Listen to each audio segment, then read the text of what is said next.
Now call the June 3rd, 2024 meeting to order. Mr. Gaither, would you please call the roll? Representing Educational District 1, Ms. Katie Howard. Present. Representing Educational District 2, Ms. Aretta Balden. Present. Representing Educational District 3, Dr. Ken Zeff. Present. Representing Educational District 4 and Board Vice Chair, Ms. Jennifer McDonald. Present. Representing Educational District 5 and Board Chair, Ms. Erica Mitchell. Present. Representing Educational District 6, Ms. Ishay Collins. Representing Educational District at Large Seat 7, Mr. Alfred Shivy Brooks. Present. Representing Educational District at Large Seat 8, Ms. Cynthia Briscoe Brown. Present. Representing Educational District at Large Seat 9, Ms. Jessica Johnson. Present. Madam Chair, you have a quorum.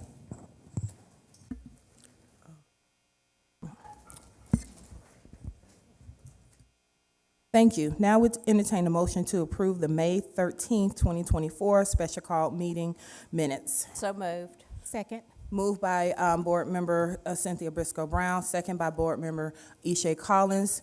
All in favor, say aye. Aye. Any opposed? Motion carries. Now we entertain a motion to approve the May 6th, 2024 meeting minutes. So moved. Second. I have a motion moved by Board Member Cynthia Briscoe Brown, second by Board Member Ishay Collins. All in favor? Aye. Any opposed? Motion carries. Is there a motion to approve the June 3rd, 2024 board meeting agenda? So moved. Second. Properly moved by Board Member Cynthia Briscoe Brown, second by Board Member Ishay Collins. All in favor, say aye. Aye. Any opposed? Motion carries. Before we start the work session, I just wanted to take a moment to talk about a new practice that we're going to start today. Today, each board member will have the opportunity to ask 2 questions, allowing time for responses. Once each board member has had a chance to ask their 2 questions, we will check to see if there's any additional time within the 10 minutes for the Q&A after each presentation, if there will be another round of questions. Please note that we have a strict 10-minute time limit for Q&A. If we run out of time, I will then ask my board colleagues to email their additional questions to Interim Superintendent Dr. Battle, who will respond accordingly. Additionally, if you have already asked your questions in one-on-one, I will ask if you please refrain from repeating this question during our work session. Dr. Battle has likely address those questions, and we want to be very cognizant of time and make sure that we respect the time allotted for each presentation and the question and answers following that. Dr. Battle, when you're ready, could you please present the work session items?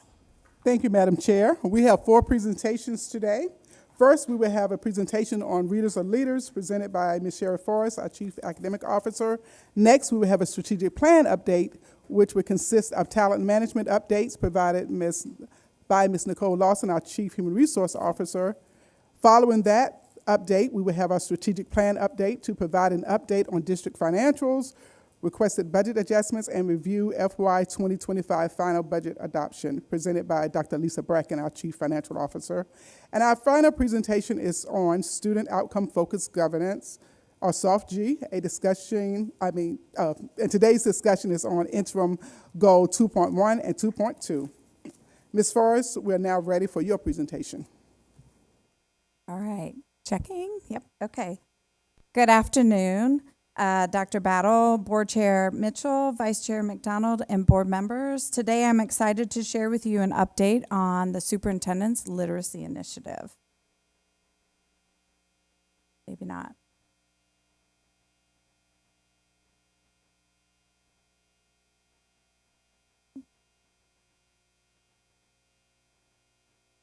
Go. It's okay.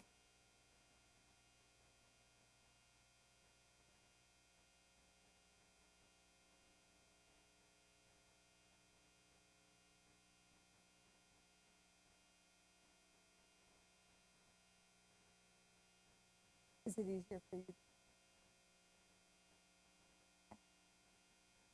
Yeah, we're good. Okay, thank you. All right, so the purpose of the update is to provide an overview and an update on the Superintendent's Literacy Initiative, Readers Are Leaders, The roadmap will look at the science of reading, our partnerships and the work, and our plan of action. Takeaways: understanding phase 1 of Readers Are Leaders initiative, knowing that we will continue the work in some of the upper grades. So we'll start with the board policy around literacy that was adopted by you all in December. And so looking at that, as we came up with our plan, really looking at what was in your policy to make sure we made those cross connections. Also, goal 1 for our strategic plan, the percentage of students in grades 3 through 8 scoring proficient or above in reading as measured by Georgia milestones. So that was a base of the work here. And then the initiative name, Readers Are Leaders, this was presented to our teachers of the year, which make up our teacher advisory. And they were the ones who came up with the name for the initiative, Readers Are Leaders. And so that has been the name that we have been using since January. So reading in and of itself is complex. Dr. Louisa Moats is the author of Letters, and she has been a researcher for many years in the reading brain. And so this graphic kind of shows the different parts of the brain and where language lives and how we support that. So while learning to speak is innate, an infant regularly exposed to language will learn to speak it. Reading is not. No matter how many books you surround a child with, they will not master reading without instruction. So instruction is so very important. And then reading repurposes multiple parts of the brain, including visual processing and language comprehension. Researchers have studied this using MRI scans and have shown that the same areas of the brain activate no matter what language people read in. And so knowing the science and knowing how we can best support our students is imperative. Research also shows that 95% of all students can learn to read. So they have the potential to be readers, 95% of them. 5% of our students have significant cognitive issues, which keeps them from being proficient readers. But knowing the potential is 95%, and knowing where we are as a district on the percentage of students that are proficient or above, we know that we have a long way to go, but it's good to know where our potential is so that we can push for that. The science of reading graphic, this reading rope is something that all research, no matter where you go, they always talk about the science of reading rope. It is actually listed in House Bill 538 on line 7,376. And really what this is saying is the language comprehension piece and the word recognition, the tighter it is wrapped and the tighter students have the knowledge, the more skilled reader they are.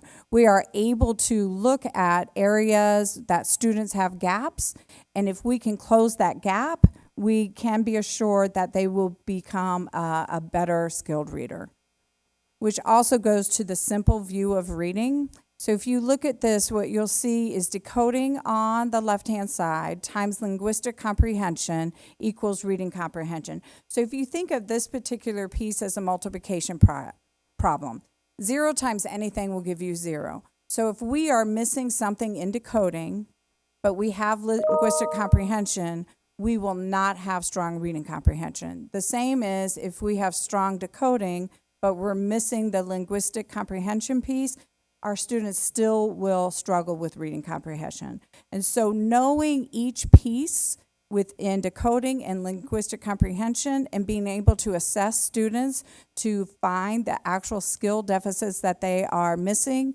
and being able to provide strategies and supports to close that gap will assure us a stronger readers and stronger comprehension. That brings us to House Bill 538. There are components in House Bill 538, instructional materials, universal screeners, targeted interventions, professional learning, and teacher preparation. I'm going to go into some of these pieces in the next few slides.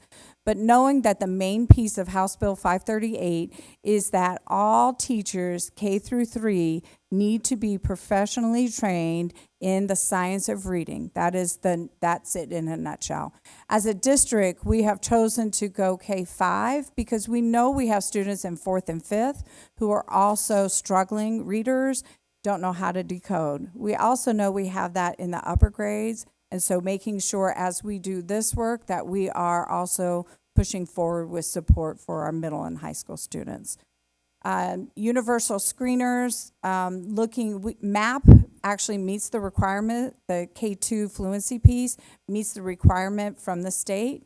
Targeted interventions based on the data from our students, providing individual support. So there is no more, I've got 12 students in the red, I'm going to pull small groups, 6, I'm going to do 2 groups of 6, and we're just all going to do the same. It is really about that individual support. What skills are each children missing, and how do we close that gap for them so that they are able to perform better? So it is really targeting in on specific needs.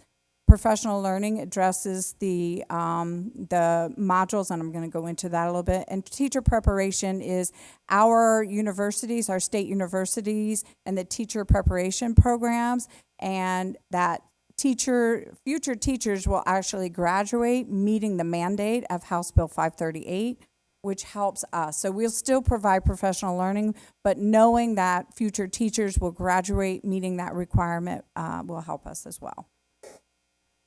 We have partners in this work. We have been on the ground meeting with surrounding districts, another state.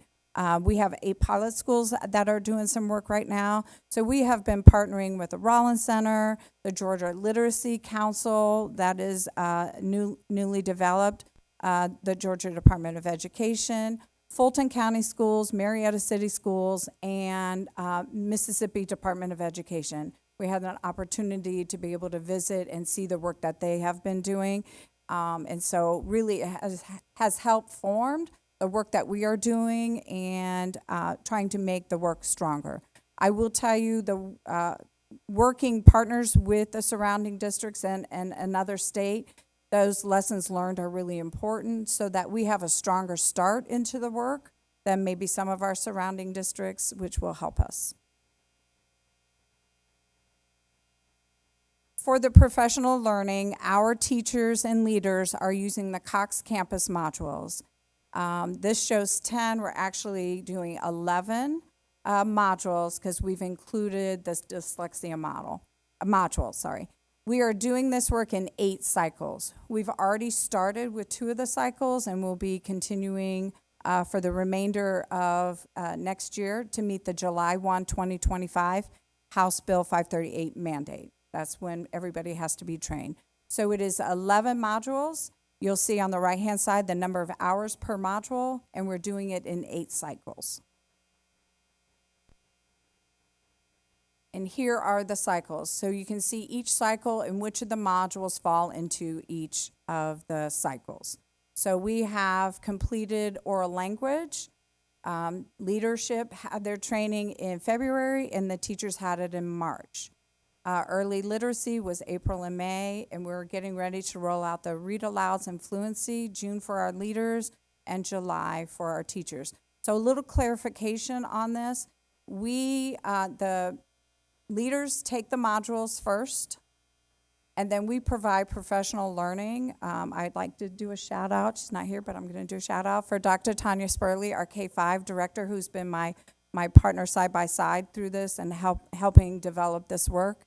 And so we then develop a training on how to get what you learned in the module to the ground. It is in 3 parts. So every principal, AP, instructional coach, every leadership team then goes back, and during a staff meeting, they have professional learning that occurs in the staff meeting. And then during PLC work, there is professional learning work that goes on there. And then lab site, the third part of the professional learning, is what it would look like in the lab classrooms. So every school has a lab classroom, K 1, 2, 3, 4, 5, and our coaches then will be able to support them to be able to get it to the ground, and other teachers to be able to see that. So for every cycle, they have the modules, and then they have the professional learning to get it to the ground. The leadership teams do that ahead of the teachers, so that when the teachers are going through the professional learning, they are surrounded by support. Again, something we learn from our surrounding districts. So the rollout of this is an 18-month rollout. We started in January officially to meet the July 1, 2025 mandate, as I had said. The school board, thank you, have invested about $11.5 million, maybe a little bit more, hopefully more to come.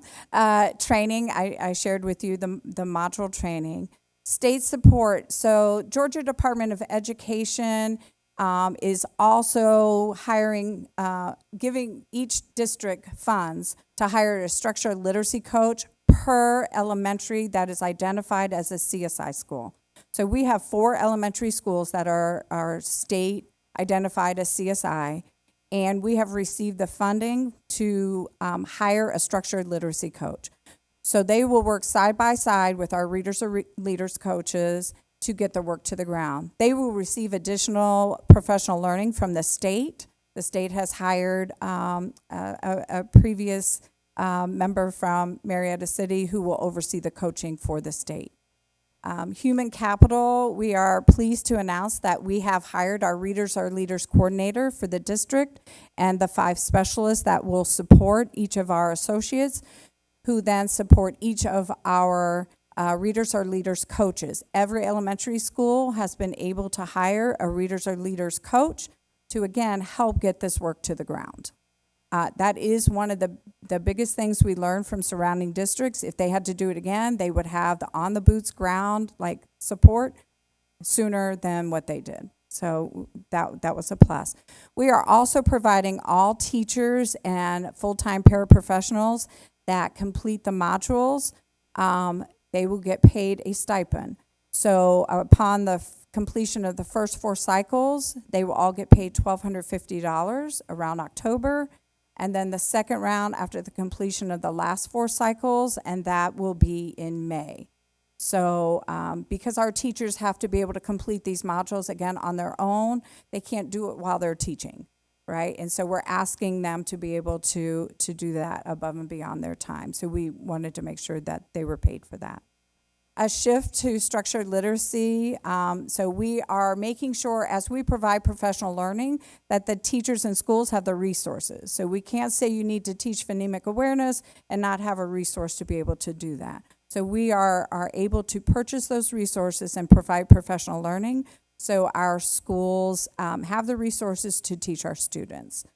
And then access to resources. All of the resources for this work is held right now on the elementary website, and it has FAQs. So as schools have questions, they put it in the FAQ, or if they've reached out to us, we put it in there, and those questions are answered within 24 hours. And so schools have gone right into there to say, well, if I have a question, I wonder if it's already in there, and they're able to get answers quickly for anything that they have. So what's next for us? We will continue with the remainder of the cycles and the professional learning and coaching support. Our coaches will have a coaching academy, a 2-day academy, to help them with the coaching. Most of our coaches that we've hired have been coaches, so they already have experience. In order to have been a coach, you have to have completed some of the work already. So there were requirements on there. So it wouldn't have been somebody who was a math coach and now just wants to be the Readers Are Leaders coach. There were pieces that they had to be able to pass to do that. Action planning for next year. Our schools, as we roll out each of these cycles, what we don't want to happen is, well, we had oral language, that was great. All right, now we're moving on to the next, and oral language is gone, right? So how do we assure that that work continues? So Tanya Spurley's team have been working on frameworks in order to be able to keep that in the forefront so that oral language, where are we embedding that as we do our professional collaboration? And so all of that is embedded and we'll be able to see evidence of it. Purchase additional resources as needed. We're looking to purchase phonics carts for our teachers. New teacher orientation, we've already have plans to make sure that we meet with the new teachers so that they get caught up with the work and so that they don't always feel like they're behind. So we already have a plan in place to meet with our new teachers. Community engagements, we've had a few this spring with Dr. Battle, and our plan is to continue those. And we've had parents ask for almost like the parent universities. They want to know how to help their students at home. And so we want to be able to provide that support ongoing and consistently and be able to use our district team to be able to do that as well. Middle school support with the individual. We know we have kids in middle school that still don't know how to decode. And so part of the work with our deputy superintendent, Erica Long, is really looking at our middle school students' data. And then for those students that are struggling, looking for additional assessments to be able to get down to where they're truly struggling. And in that, create individual reading plans. So where we talked about the differentiated support for elementary, we're looking to be able to support that with our middle school students as well. And then continue partnerships. We can't do this work on our own. It is really has been beyond helpful to have lessons learned from some of our other districts and our the other state to be able to really kind of hone in on where we need to tighten up everything. Okay. And now questions. Thank you, Ms. Forrest. Thank you, Ms. Forrest. This was a great presentation, very in-depth, very targeted, and aligned with our board policy, literacy policy. Now we'll open up for questions for board members. Don't have any questions, I can start. Okay, Ishay. Great. Thank you so much for this presentation. Just for clarity, I know you said the state was giving, is giving some funding to support the coaching pieces for our CSI schools. Can you share how many of those schools are again? Yeah, so we have 4 CSI schools, and each of those schools, the state has provided full funding for a structured literacy coach. So they belong to the district, they belong to the school, so the principals have been able to hire their own, just as they would have if they were going to hire a readers or leaders coach. And those funds were guaranteed, I believe, for 3 years. I'm just making sure, but I do believe it's the 3 years. The piece that's different is they will receive additional support from the state literacy coach.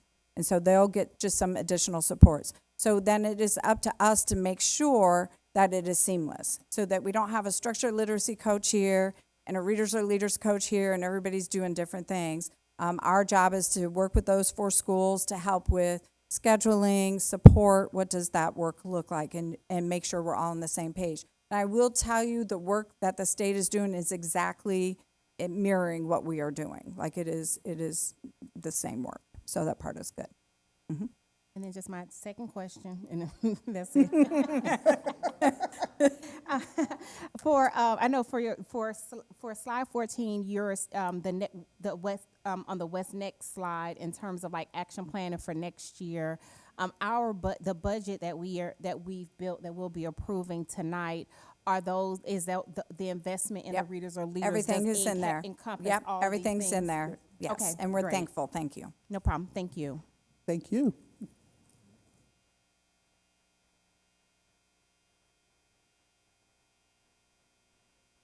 Thank you for this, Ms. Forrest.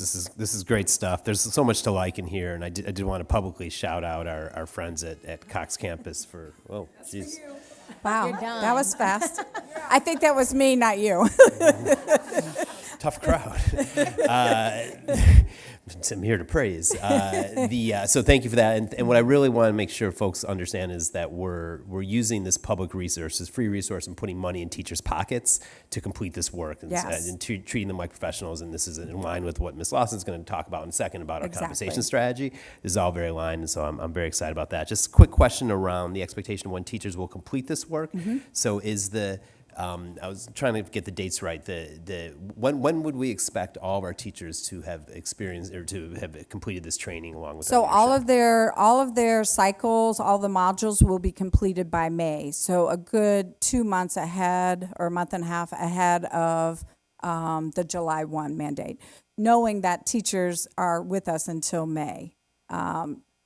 They don't work in June, and wanting to make sure that that they had everything they needed before the end of the year. We've been also very strategic on the order of the modules. So we work closely with Marietta City and Rollins about the order in which to do those modules to get the best bang for our buck as well and what makes sense.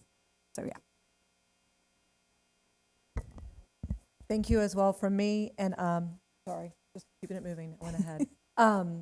And piggybacking off of Board Member Collins' remarks about the budget, and of course we'll be approving it tonight, and 11.8 million included in this work you've done so far. When do you think you'll know for the next phase, as we're looking at middle school, we're building, on the work that's already started, we'll have an idea as we start to think about the 2026 budget? So we will pretty much start that quickly. And it may not be something that funding-wise that we need to wait for. There's things that we can do now to support our middle school students that are struggling readers with the resources we already have. It's just kind of shifting the look, really looking at the data maybe differently. We have maybe some additional assessments that we can use that we're looking at to be able to dive deeper into. So this is what MAP says, where can we go from here? So we can target support sooner than later. So there's things that we can do now that won't be an additional cost. We can use the resources we have. And so with that, we will then be planning for phase 2 and what that looks like. We just want to make sure that we're not waiting another year or so to help kids that are in middle school. We need to do that like yesterday. And I appreciate that. I know y'all are being very intentional about that work and just making sure we're prepared, that it's obviously Yes. a very long-term effort. But thank you so much for where we are right now and looking forward to building upon it and connecting it with the 2026 budget. Thank you. Great. Thanks, Katie. Jivy? Ms. Sherry, thank you so much for your presentation. I had an opportunity to see the community presentation that you and Dr. Battle did at TAG a few weeks ago, maybe a month ago. And there was so much, even as a practitioner, that I learned being in that space with you all. And I heard the call from parents asking for the parent universities and trainings. How can we as a board better support that initiative and that effort so that it is something well supported, but also, equally accessible for all of our parents to partake in? Yeah, so we want to be able to reach out to all of our community, our clusters. So how you can support is exactly what you did. You all showed up. So that the community loves to see that, and that we're all trying to figure out how many phonemes are in fix, right? Like, those kinds of things. But just that support. Or if you're out in the community and there's something that's lifted that we don't know, you can let us know so that we can definitely address it. But we want to have those often, and we want to have them in every cluster. We don't want it to be, well, we couldn't get there, so we weren't able to do it. Also, working closely with each of our schools to be able to support their parent workshops that they do, and because it might look a little different now with the science of reading as opposed to what it looked like before. So just making sure everybody's equipped to be able to support their families and that we can support them, but making sure that we make it tight and also planning for the year. So our team would like to be able to look at for the year, where will we be doing these, and get that communication out so families can plan ahead. I know in October they're going to be doing this, and so I want to make sure I plan accordingly. So making sure that communication goes out and planned out early. second and last. Um, you said there's 4 CSI schools. Yes. And I guess question 2A is, what are those 4 schools? And then with those literacy coaches that will be state funded for, I believe it was 3 years, you said, what will we do if we see progress or we see good outcomes from those 4 state funded positions? What do we do to continue that or make sure that we don't have loss afterwards? Kind of in the sense of us losing ESSER funds now and then having to, have conversation about abolishments of certain positions.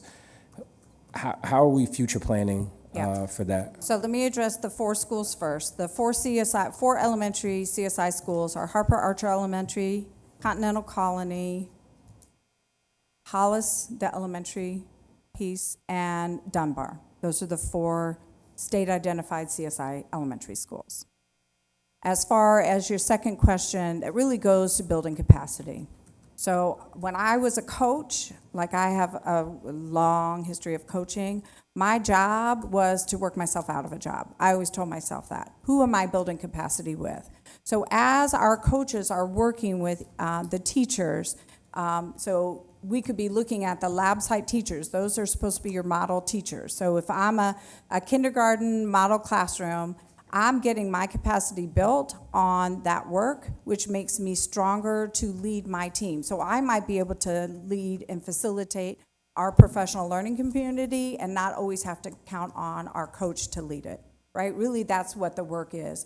As a coach, you build capacity with your grade level teams so that they can do the work. Because there was a book I read early on in my career that said, if you're a coach and you were hit by a bus on the way to work, which sounds very tragic, but what if you couldn't be there? Is that work going to continue, or do they always have to count on you being there to be able to do it? So this work has to be about sustainability and building capacity, so no matter who is there, that work continues. And that is really what our goal is. And Board Member Brooks, I just want to add that as a board, you all have given us the autonomy or the flexibility to have these coaches already in our schools. So those 4 schools will have 2. Yes. So basically, we're building our capacity with the readers or leaders coaches that every elementary school will get, pending budget approval. Thank you. Thanks. I think that's it. Great. Thank you so much. Welcome. Battle. Ms. Lawson, we're ready for your presentation.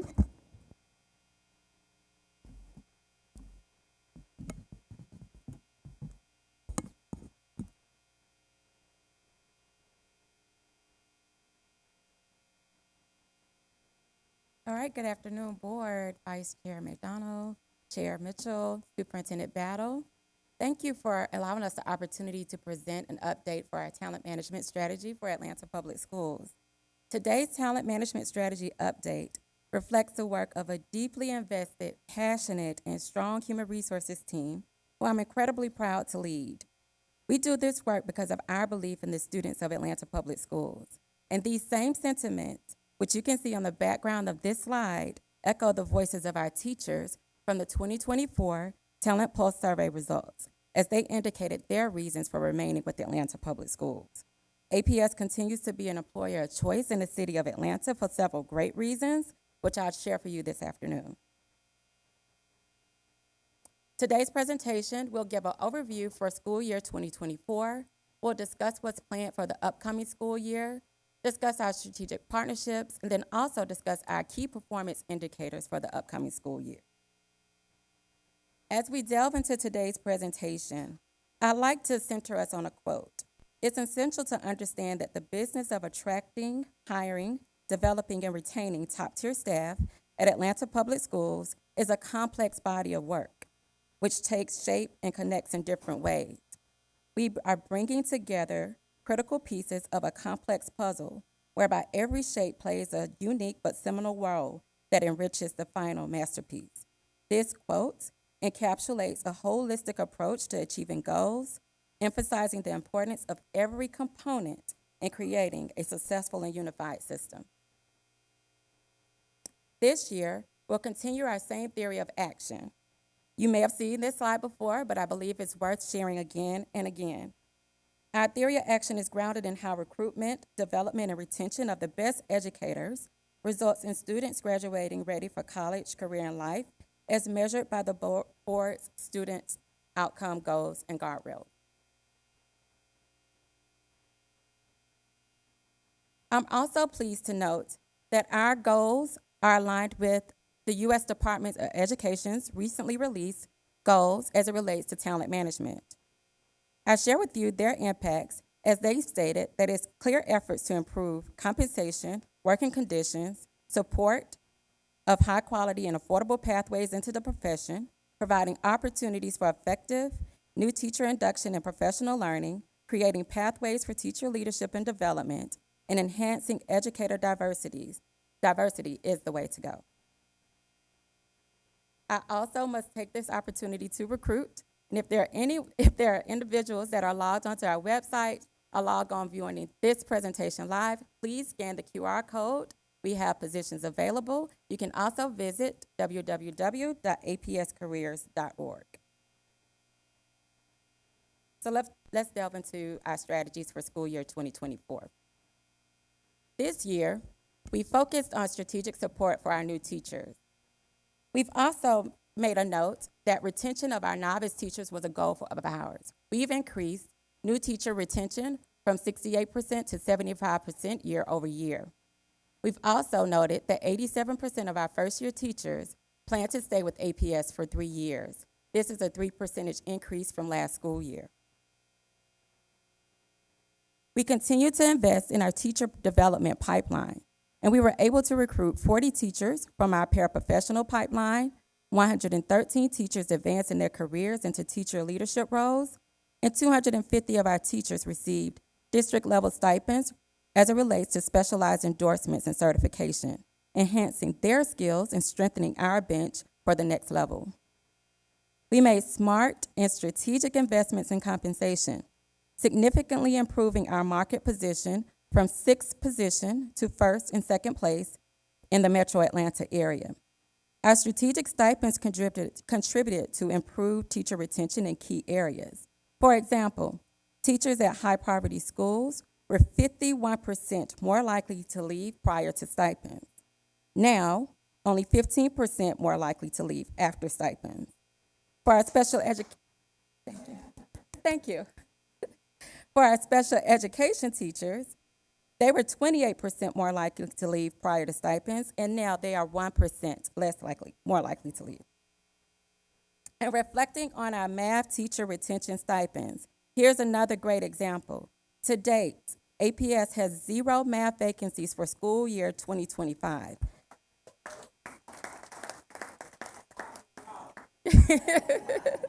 This is a significant call out for you, as well as us as a district and the administration. We must continue to be on this path for the foreseeable future.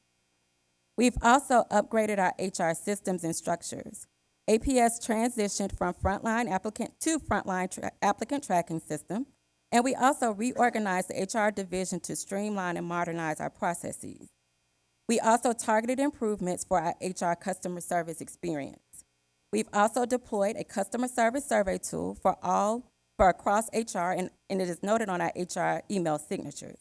And most recent, our report reflects that 93% of our employees are satisfied with the services that they are receiving as it relates to professionalism, response levels, and problem resolution.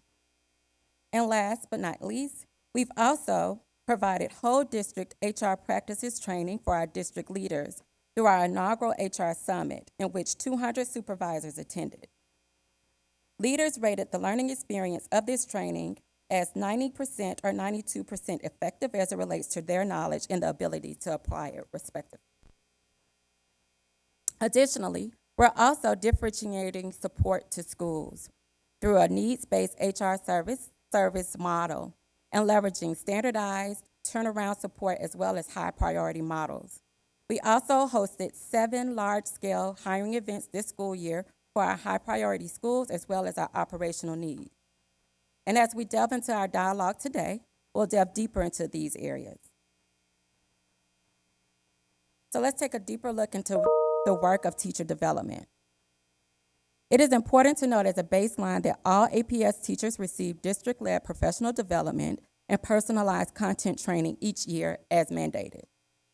But in addition to this, 1,100 teachers, which is almost 30% of our workforce as it relates to teaching staff, benefited from additional career development, training, and support.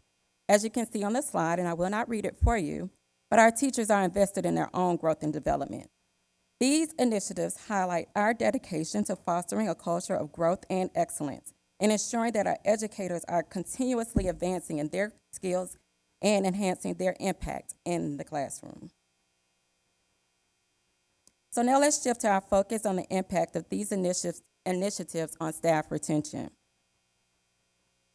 As you can see from the data, our retention rates have seen a notable change. I do want to call out that years 2020 and 2021 were pandemic years, and you can see the difference there. Nevertheless, we have seen a 2% growth in staff retention year over year, reflecting not only a stable workforce, but also positive momentum towards from the previous year.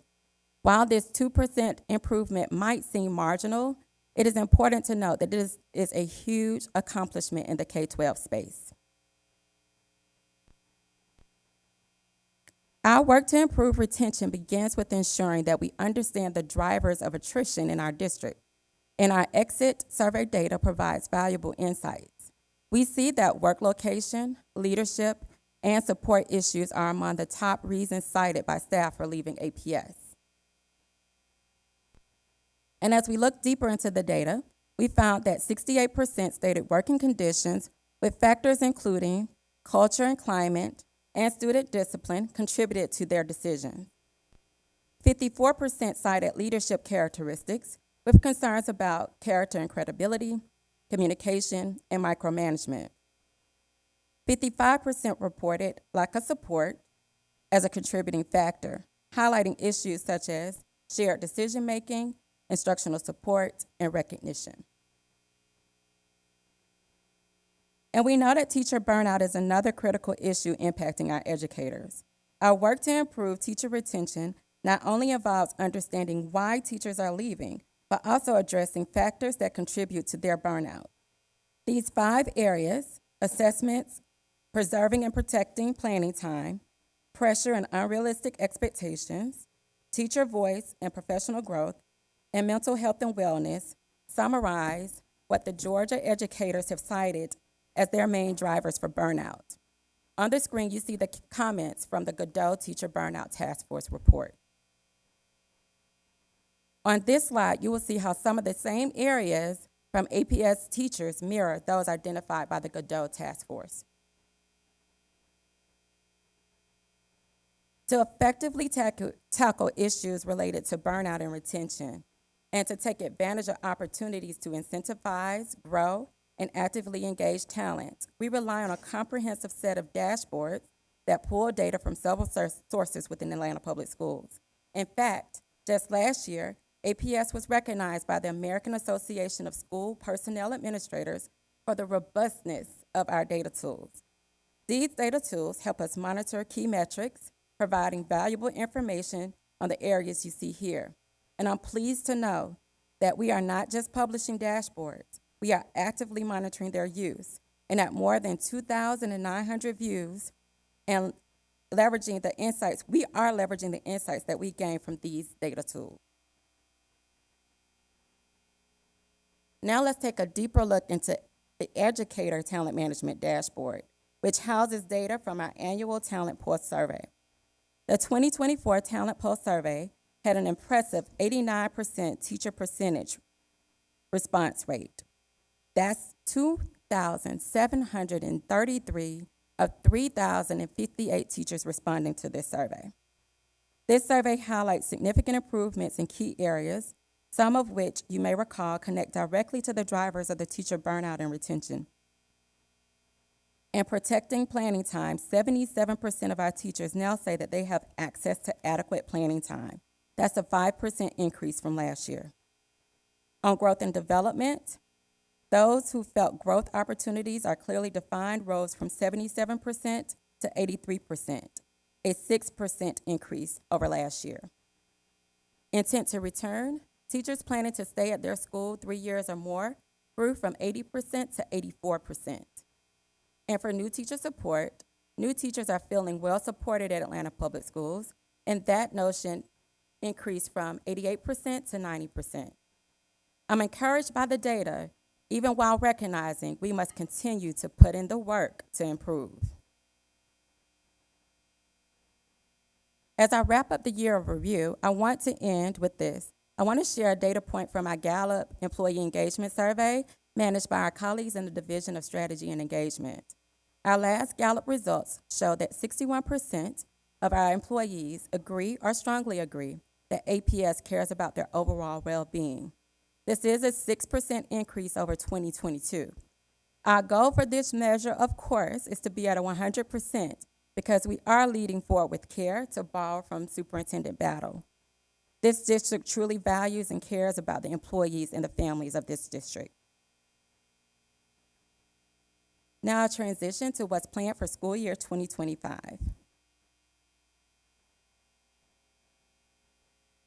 We have several major initiatives earmarked for implementation. The following 6 areas are among the high priority and high impact projects.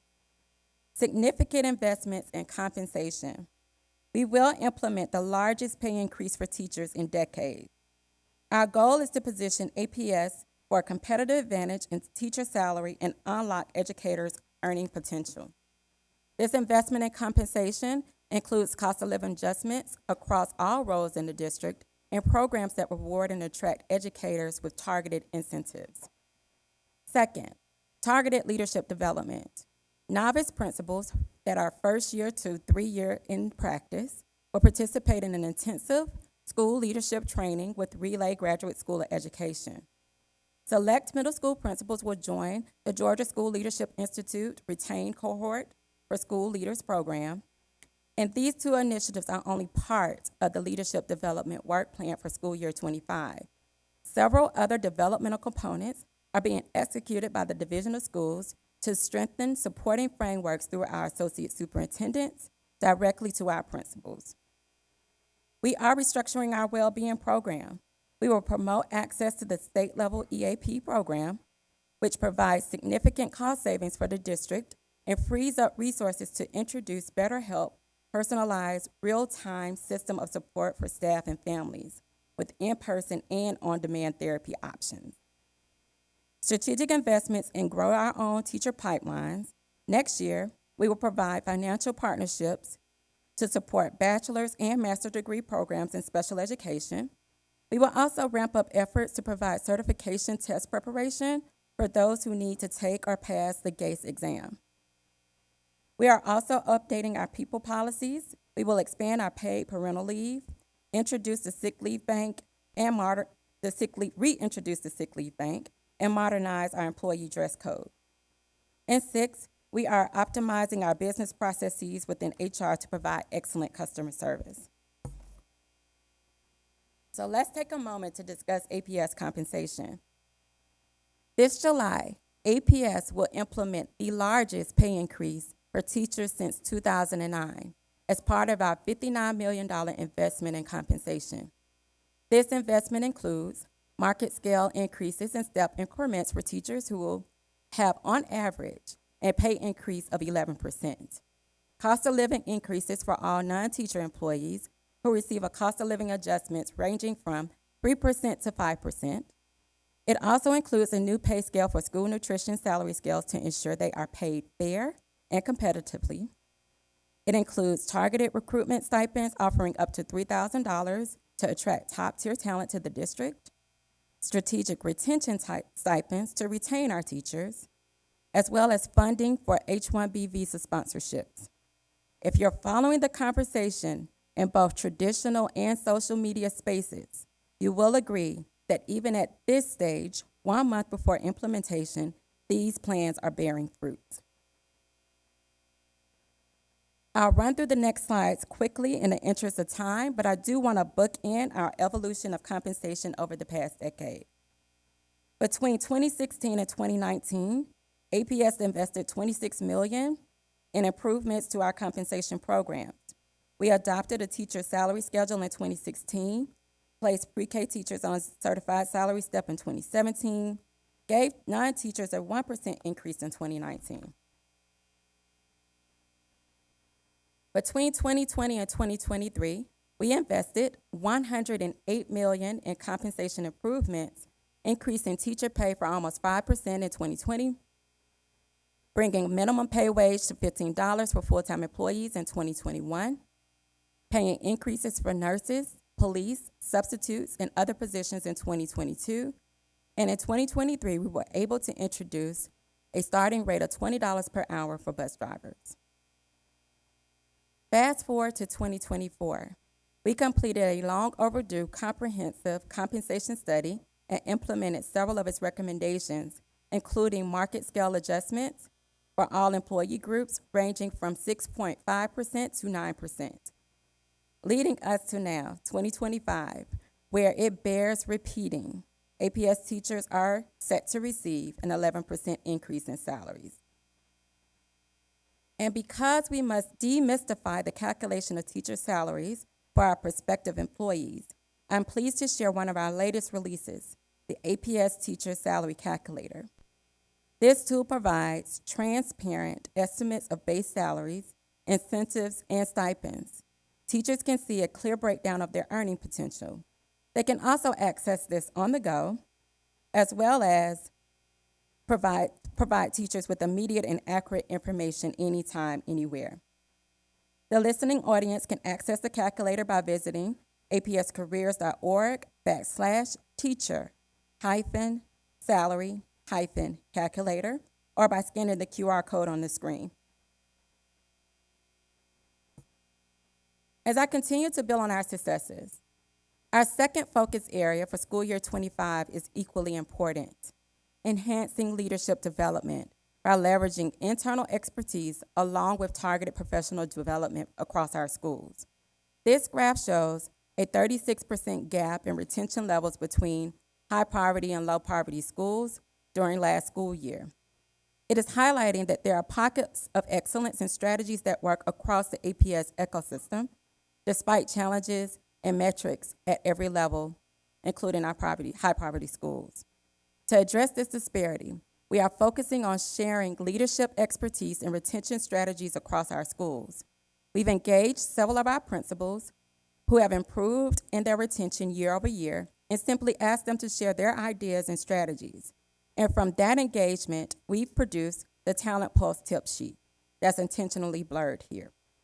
It is practical and it is an insightful tool that is easily replicated in strategies that leverage the wealth of experience that exists within our district. Our aim is to bridge the retention gap and to ensure that all of our schools benefit from leadership practices that our data tells us is working. So let's take a moment to highlight some exemplary practices and protected planning time from our schools. At Thurl High School, teachers benefit from one protected planning period every day. Additionally, they have dedicated and supported planning sessions once per week, which help to complete their lesson plans effectively. At Long Middle School, they've implemented customized protected planning time models based on teacher voice. These models are tailored to meet the unique needs of a first-year teacher, developing teacher, and a veteran teacher, ensuring that everyone gets the support that they need at their respective career stages. And at Humphreys Elementary School, teachers at the K-2 level have 90 minutes of protected planning time, while those teaching grades 3 through 5 have 135 minutes. Teachers at Humphreys can personalize their planning time, whether they choose to work individually or collaboratively across teams. These schools exemplify our commitment to supporting teachers through a structured and protected planning time model. I hope that you'll join me in celebrating their successes. Our third, yes, wanted to clap? We can pause for a clap. Our third focus area for school year 2025 is to provide robust mental health support for our employees, ensuring improvement in their overall well-being. We are excited to launch a partnership with BetterHelp to offer comprehensive mental health support for next year. BetterHelp therapists specialize in over 81 different focus areas, including stress, anxiety, burnout, depression, grief, addiction, and a host of others. In the same way that we aim to support the whole child, we are adding BetterHelp to ensure employees in the well-being portfolio is supporting the whole adult. For our fourth focus area for school year 2025, we are growing our own teacher pipelines. This is in direct alignment with priority number 1 in our district strategic plan to foster academic excellence for all. These key areas noted on the screen require internal capability building, as well as engaging with Metro Recent and other college and university partners to support our teachers. We want to ensure that our teachers are well qualified and ready to meet the future needs of this organization. For focus area number 5, we will focus on updating our people policies, specifically to refresh our sick leave bank enrollment policies and guidelines, as well as launch a sick leave bank donation option for employees who choose to donate time for an APS staff member with a catastrophic illness. We will officially update our very out-of-date employee dress code to redefine to redefine professionalism to include comfortable options that do not compromise the professional image of educators and staff. And in this process, we will ensure that our dress code policies are fair and equitable across all schools and departments within the district, avoiding any bias or favoritism, while aligning with the Crown Act to prevent discrimination based on natural hairstyles and promote inclusive environments. We are also updating our paid parental leave policy. Employees now have access to over 240 hours of paid parental leave for the care of a child after birth or placement of a child within the first 12 months.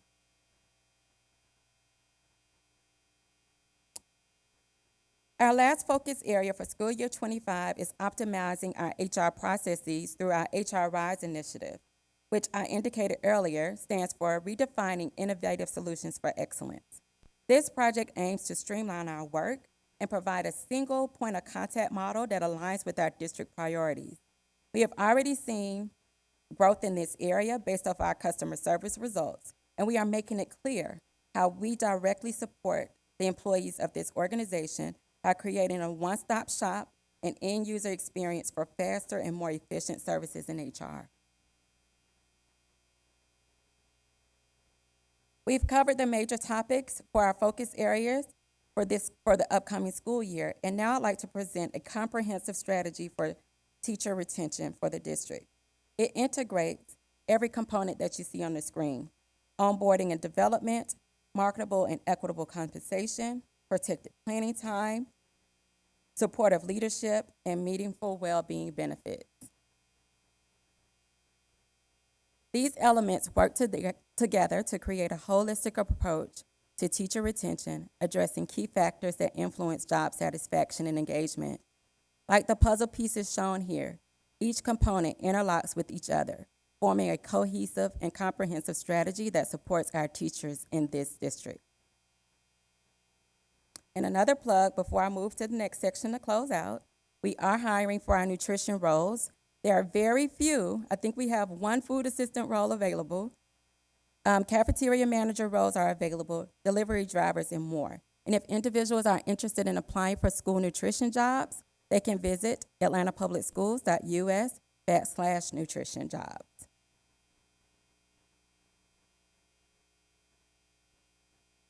Having shared our ongoing initiatives and challenges and successes, I want to point now to our benchmarks for school year 2025. First, we aim to ensure equitable distribution of teachers with a goal to narrow the gap of the number of teachers based off experience between our high and low poverty schools by 5%. Next, we are committed to streamlining the district succession planning this year. We will deploy a succession plan toolkit across divisions, and this toolkit will integrate our performance management systems, talent review, talent mapping, development coaching, as well as business continuity plans. Maintaining high staffing levels is another continuing strategic priority. Our objective is to keep our teacher staffing levels above 95% from day 1 through day 180. And lastly, we are targeting a 2% growth of overall employee retention. These benchmarks represent the puzzle pieces that, when combined, create a comprehensive strategy for HR excellence. Okay. And as I wrap up, I want to thank you, the Atlanta Board of Education, the Office of the Superintendent, Division of Academics, Division of Schools, Human Resources, Finance, Operations, Performance in IT, Legal, Communications, as well as our friends in Strategy and Engagement. Together, we create this beautiful masterpiece called Atlanta Public Schools. I'd also like to give a shout out to our partners, because we cannot do this work alone. And I'd be remiss if I did not end with the words of our teachers. This is why they show up to APS every day. Thank you, Ms. Lawson. All right, any questions? Cynthia? Thank you for that presentation. You're welcome. I have to say, I particularly appreciate your highlighting the history of our supporting teachers with pay parity and salary increases. Yes, ma'am. I think every year but one that I've been on the board. So thank you for that. That's something I'm particularly proud of. You're welcome. You also highlighted that we don't need any math teachers for the fall. We're full. So far. Right now, yeah, I understand that can change on a Yes. daily basis. But what areas do we need teachers in? Yes, we still are focusing on special education. That is our high needs area, of course. World language is an area where we're finding difficulty. But I do have candidates that are reaching out to us about our H-1B visa sponsorship, so it is making a difference. Okay, I don't have to ask that question then, so I will ask my other question. How are we doing on the process for hiring nutrition staff? I know that Yes. we have been experiencing some challenges in working through a backlog of applications and interviews. Are we caught up on those? No, so do we have a lot of vacancies left? Yep. So for food assistant, we have 1 vacancy left. We filled 241 positions. For cafeteria managers, we filled 60. We have 3 vacancies left for cafeteria managers, and they're working on the administration roles that are available, as well as delivery drivers. Thank you. Katie? Yeah, great, awesome presentation. And I can't wait to solidify this with the budget later on today. I keep thinking about our guardrail around climate and culture and how we get more of this into that guardrail and get monitoring reports on the progress we're making, which a lot of progress has already been made, as you pointed out, in some areas that have been identified as needing more support for our teachers and staff. So that's a question for all of us as a board too, but anything you'd like to share around how bridging that work together so that we can really hone in on those areas? Yeah, I think the rubber meets the road, excuse me, as it relates to retention and culture and climate with development of our leaders. And as we bring in new leaders, ensuring that they're going through that type of development with fidelity. I'm very proud of the structure and the framework that Tommy Usher is building related to capacity building of our associate superintendents as well as our principals. Thank you, that's helpful, and that's something we can ask about, like setting a target or a goal that we get updates on a more regular basis, which is Certainly. up to us to ask for that. So thank you so much. Great. Oh, Ishay, jumping in. Do it. Let's go. Just a really, I think my question was answered. Just wanted to highlight 2 things. Bringing it to the attention to everyone, the evolution of like the investments that we made. To Cynthia's point, when we started the conversation, almost 9 years ago, and we knew we were going to be at this point. So I'm so excited that, being at this space and seeing it fully actualized, because when we knew the level of investments that we were going to have to make in the future, we were like, okay, we need to find this money. You know, Yes. we were very committed, so I'm just really excited to be at this point. In terms of the stipend pieces and the high need areas, I was at a community meeting this weekend and was sharing updates with the community, and one of the questions was about, are we offering stipends in these areas? And I said absolutely, and I Yes. was able to share that information because internally I know. So one thing that was shared is how we're communicating that more loudly and broadly, and I think Board Member Brooks has brought this up as well, where we're doing this great, we're doing this great work in supporting our teacher workforce. How can we do a better job communicating and really being loud about this work? So Yeah. Social media has been a big help, making sure that we are loud and proud on social media as well. I can tell you that the word gets around very quickly as it relates to our compensation packages, but it was also very difficult to explain how they can stack incentives. So building the teacher salary calculator has been very important. It has had quite a few views, as well as feedback that we've received from teachers thanking us for making it clear and transparent, but also making sure that we're steadying the pace and keeping up with social media, being on Facebook, Twitter, Instagram, TikTok, as much as we can. You know, sometimes it can be a dangerous place, but making sure that we're out there in social media as well. Great. Great. Thank you for that. Thank you. Thanks, Thank Jen. you, Ishay. I'll just close with fantastic news on revisiting the dress code for the teachers. Thank you. And then we're going to have more questions right after my comment. Okay. And then I think that's fantastic, right? It's 2024. I think we can Yes. modernize, and adults can go and educate and lead and be professional and Without wear hoodies. pantyhose. Yes. Yes. Please never say that word again. It's a terrible, terrible, tragic word. Also, the calculator is brilliant. Thank you. So to whomever devised that, that is brilliant. you. I think just having information and having people be able to compare reasonably, you're just putting it in their hands and making it easier. So I think that's really great also. So thank you for that, sharing that information with us. Jessica. I'll be super quick. Just wanting to connect the dots from the meeting that we had, the Budget Commission, around the position abolishment process. Yes. And now this conversation around just the retention. Do you Yeah. have an idea of how many of those positions will be able to kind of use to fill vacancies, or what anticipated number of some of those abolished positions that are going to have opportunities to stay in the district? Yep, so they have an opportunity to apply for those positions as they're posted online, as well as complete the interview priority form. We are protecting the space of principals and selecting the staff members in their building. So they do have to go through a competitive interview process. It does not guarantee a selection, but we will give them interview priority. Thank you. Okay, thank you so much. You're welcome. Dr. Battle. Dr. Bracken, we're ready for your monthly financial update. Do we have more? Yeah, I had my hand raised. I'm sorry. I'm sorry. If Oh, I'm I might sorry. have been missed. It's okay. It was a tender hand. I expect a stronger hand from you, of all people. I'll bring a stronger arm. You know, it's that teacher burnout, you know, that affected how high I could raise that arm. You hang in there. No, I just wanted to say thank you so much to our administration. Thank you, Dr. Lawson, for your work. I remember, you know, just talking on social media about us doing an 11% average increase for our teachers. And, you know, in theory, it sounded great. But when the pay schedule actually came out and teachers were able to see it on the grid, I can't tell you how many times I was tagged to it. I can't tell you how many times I'd seen it shared, like, in the teacher community online. Like, it really went viral within 12 hours.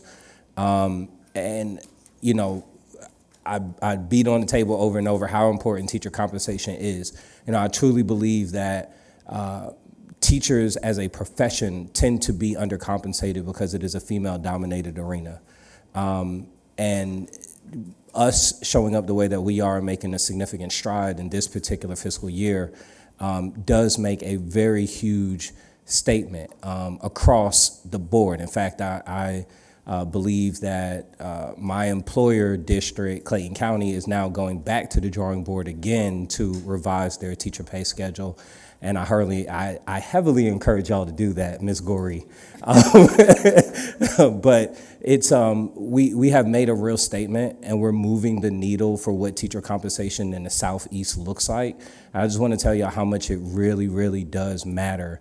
I got to speak to a group of teachers at Create at Georgia State last weekend, and so many of them, first year, second year teachers, were extremely excited about being an APS teacher, feeling supported and feeling valued. So I just wanted to give you all your flowers and just how much that initiative means and matters, and how we support you in that way. My one question, now that I've done all that, is what are we doing to be intentional about teacher development, being able to do it in-house? One of the things that I do think places like Clayton County do very well is their TAP program, certifying their own teachers, having TDS specialists to be at school sites with teachers, that not having to outsource it.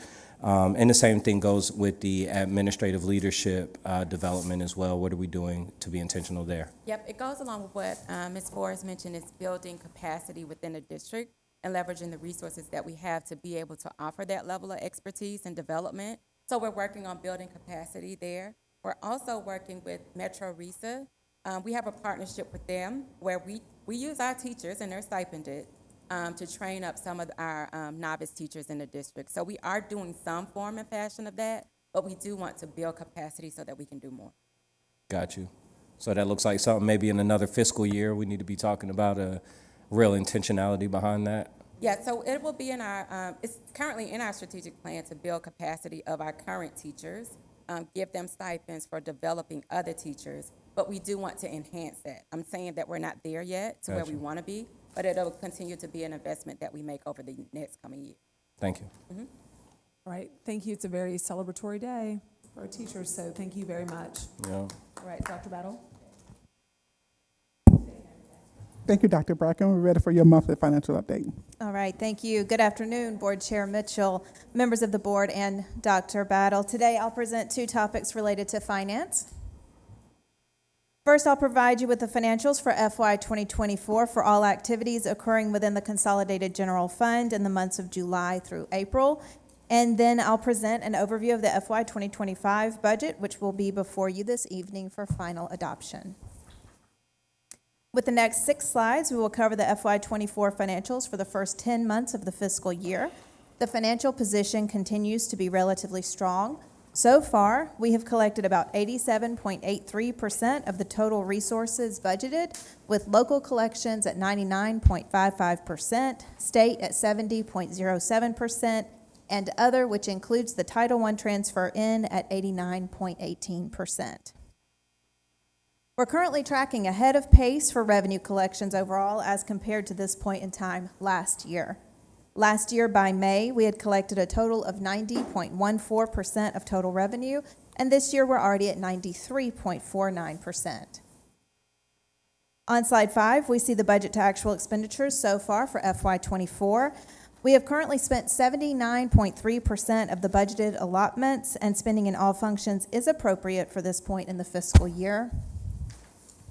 Slide 6 represents the current spending trend for FY 24 against the FY 23 trend.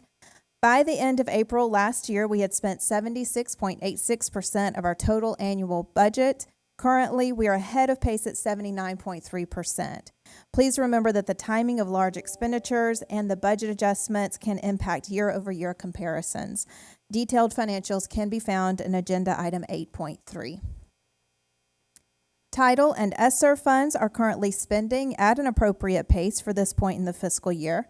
As a reminder, title funds have a 15-month period of availability, July 1st through September 30th. Federal Programs is funding several summer programs with Title I Part A and Title IV Part A monies, which will reflect an uptick in spending after summer. When comparing the year-to-date actuals, Title II Part A, Title IV Part B, and ESSER 3 have consistently had a higher percentage spend than FY 23 throughout the year, and the district is still spending at a faster pace in FY 24 than FY 23 for ESSER funds, and we are on track to expend all of those funds. Pending charter and partner reimbursements total about $1.4 million, which will increase the spend down as well.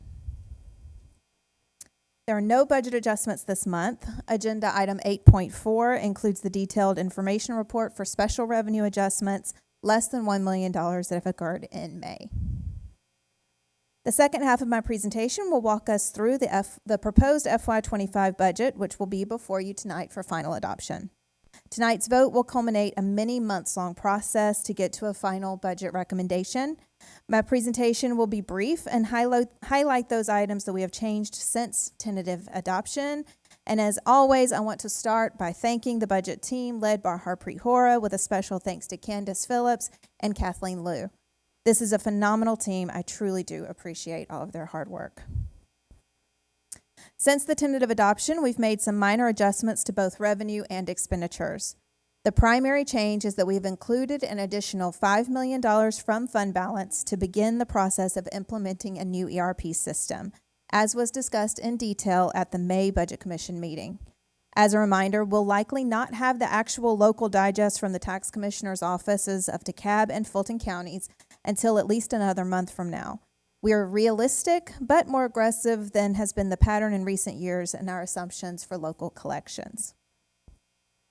For expenditures, we see a shift from district-wide to central office, plus the addition of the $5 million for ERP. The only other notable shift since tentative adoption is a shift of $300,000 from special revenue to general fund for athletics to allow for more flexibility in spending. This was also shared at the May Budget Commission meeting. As already discussed by my two colleagues earlier today, this budget has funding for some huge new initiatives. The first and the primary highlights of this budget is compensation, especially for our teachers. A total of $58.9 million will go towards market salary scale increases, a step increment for APS teachers with an average base increase of 11%, a cost of living increase and step increase for all non-teacher employee groups, and targeted hiring and retention stipends. Kudos and thanks to the HR team led by Nicole Lawson for all their hard work in bringing this comprehensive package forward. Another area to emphasize includes the $15.4 million investment in our nutrition program to bring that in-house, with a goal of increasing student meal participation. By operating and managing 100% of our food service operations, we can ensure that our students have access to high-quality, nutritious meals that support their overall well-being. School-based investments include the previously discussed $11.8 million to continue our Readers Are Leaders initiative, bringing district and school-based literacy supports and professional learning to every elementary school. $7.8 million to ensure one additional position in every school to support the whole child, and $9 million in new investments for special education. This chart reviews the proposed budget for FY25 against the FY24 amended budget by function. The budget by function slide shows a significant increase in dollar amount to direct instruction, with the additional funds for school child support, whole child supports, and Readers Are Leaders funds reflected in pupil services and in staff services. The funds to support the nutrition program are reflected in the transfer category. Here you can see that the majority of all new spending is going to salary and benefits. Other large increases are in other purchase services, where charter and partner budgets are reported, and in operating transfers to support the bringing nutrition in-house. While the current FY24 budget includes an assumed usage of fund balance of $70 million, as previously mentioned, we are currently forecasting a usage of closer to $35 million, leaving a fund balance to expenditure ratio of 21.94% for the current year. With that being the case, we feel confident about going into next year with a stronger fund balance than initially presumed. A usage of fund balance of $74.25 million for the FY25 budget will still maintain an overall percentage of fund balance to expenditures of 14.55%, in alignment with the board's policies, while also funding the much-needed implementation of the new ERP system. Overall, we're requesting the board to approve a budget of $1.79 billion, which includes the consolidated general fund of $1.27 billion, special revenue at $101.6 million, SPLOST at $372.2 million, nutrition at 43.1 million, and student activity funds at 4.5 million. While today's presentation was relatively brief, I'd like to direct the audience to the wealth of materials available on the APS budget website from our previous budget commission meetings, regional meetings, board meetings, budget books, budget primers, and other materials. All previous meetings can be watched on the board's YouTube channel, and also details of this budget, including department sheets and school program sheets, can be found in agenda item 5.1. That concludes my presentation. I can take any questions that you may have. Thank you for your presentation, Dr. Brackett. I would like to open it up for any questions that we might have for budgets. I'm gonna start right here with Dr. Ken Zeff, and then Board Member Briscoe Brown and Board Member Brooks. Thank you, Dr. Bracken, and thank you to your team. This I appreciate the intentionality, Dr. Battle, putting this presentation right after the HR investment, because you do really have to look at these two things at the same time. And as we say, budgets are moral documents, and we're investing our priorities. So thank you for doing that. I also appreciate just to call out, it does look like the increase in the ERP is hiding the what I know were difficult cuts in the central office, and so I just want to name that $9 million that got added back in because there was a significant belt tightening in the central office. You don't necessarily see it in the budget now because of the ERP investment, which was the right investment. So I did want to thank you for that. My question is around the fund balance. Where should we be? If we're at, what's your guidance to this board as we think about budget for next year? If right now we're at 14, you're planning for us to land at just between 14.5, 14.55. What's your guidance on where we should be? Yeah, I mean, I'd like us to get back to 15 to 16%. That GFOA is the GFOA benchmark of best practice of 2-month fund balance is kind of that guiding principle that we want to get to.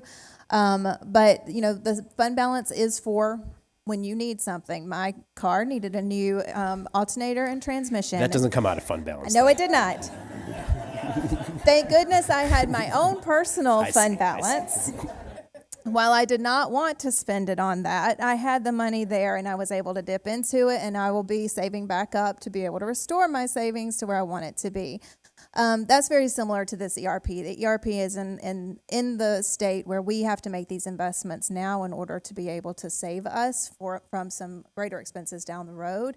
And so while, you know, I would not usually want us dipping below 15%, I feel confident with the planning that our senior cabinet is already doing for next year and a multi-year planning process that we will be able to get this budget back in a sustainable position and add back to fund balance strategically over time.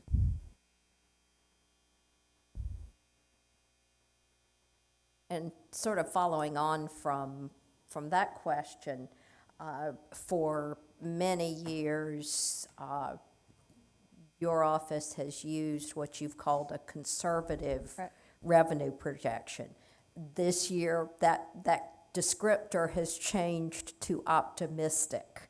How different is that? How different are those perspectives? And then the follow-up is, what happens if those optimistic revenue projections turn out to be too optimistic and we find ourselves in a deficit situation? So that is why we use that term optimistic but realistic. So in the last few years, we have budgeted, we do a double cushion, right? So we will put a cushion on the amount that we believe the digest will grow by, and then we put a cushion in what we think we'll collect from that. And so what we've done is we've come up a little bit on both of those, but still some realistic cushion in there. So in the past where we would have said, you know, trend has shown us that we've grown by 9-10% in local over the last couple of years, we might budget 6%. This year we're doing 7%. So we're not out of the realm of what we've collected in the last few years, but we're more optimistic than where we typically would be. Also in collections, so we were budgeting an assumption that we would collect in the current year about 93% of our total local revenue. We end up collecting some from prior years. But we've come up on that by about a percentage too. So it's not that we're just blowing it out of the water. It's just our conservative projections. We're coming up on that cushion. So, you know, we will continue to monitor it. We always have budgeting tools in our tool belt that if for whatever reason local revenue takes a dive and we have to do, some things like expenditure modifications throughout the fiscal year, if we need to do a spending slowdown, if we need to do things like that, we can monitor and manage the budget throughout the course of the year. But for right now, we still believe we're in the realm of realism with our budget projections. And then the other question was, what happens if those projections are too optimistic? Yes, so that would be when we would have to trigger like a spending freeze or a spending slowdown. There are hiring freezes. There are different things for non-instructional positions, but we have those tools in our tool belt, but we don't anticipate needing to use those. Or I guess, of course, we could pull even more out of fund balance. Yeah, you could pull more out of fund balance, of course, too, but that would not be my first place to start. We would think about how we get our arms around it and we can defer large expenditures. Maybe we were going to buy something this year and instead we push it to the next fiscal year. There's lots of opportunities that we can use throughout the course of the year to manage our spend. Thank you.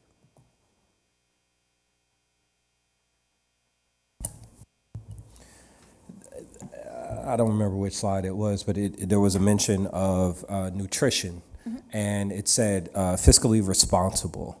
I believe was a quote that was used there. And my question is, what is our current spend on nutrition using a third party? What will be our spend by bringing it in-house? Is there how much more are we investing or saving by being completely in-house in this next school year? Yeah, I'd have to pull the exact numbers. We will be spending more, especially in this first fiscal year as we bring things in-house. So this $15.4 million is a general fund investment transfer into the special revenue that is nutrition program. And so that is the addition of what we anticipate spending in this first year to bring nutrition in-house. 15 million more as opposed to what we are currently spending, but we don't have that number right now. I don't have it off the top of my head. Got you. And then my other question is around special education. It said there was a $9 million investment in special education, and it may not be a question for you, maybe a question for Dr. Battle or someone else, but what exactly, not necessarily asking per line item, but what does that $9 million investment in special education look like? What are we getting? Yeah, this year it's teachers and paraprofessionals. And so I do know that they're currently in the process of doing an in-depth analysis of our special ed programming, and if there's targeted investments that come out of that, we will continue to identify where those costs need to be directed. But this $9 million is predominantly in teaching and teaching positions and in paraprofessionals. Also, as we bring our GNETS program in-house, so previously GNETS was supported through Metro RESA. We are bringing that into APS. All districts are. There is some cost associated to that as well. And so when we talk about the $9 million investment in special education and we say it's for teachers, are we essentially also saying that the investment in teacher increases and raises and whatnot are considered a part of the investment in special education? Are we So this is $9 kind million of doubling up on what we're calling the investment? We haven't pushed out the $36 million that is left over for teacher salary increases into the teacher line items yet. So this is just positions. New positions. New positions. Got you. And do we have any idea of what, like, any of those, what new services we're getting, what new supports we're getting that maybe we did not have before? I would have to give you the details of that. Okay. All right. Thank you.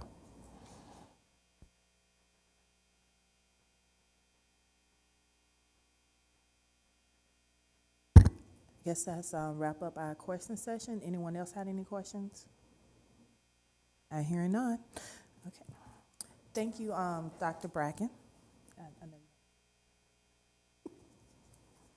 It is time for us to engage in Board Goal 2, Numeracy Monitoring, Interim Goal 2.1 and 2.2.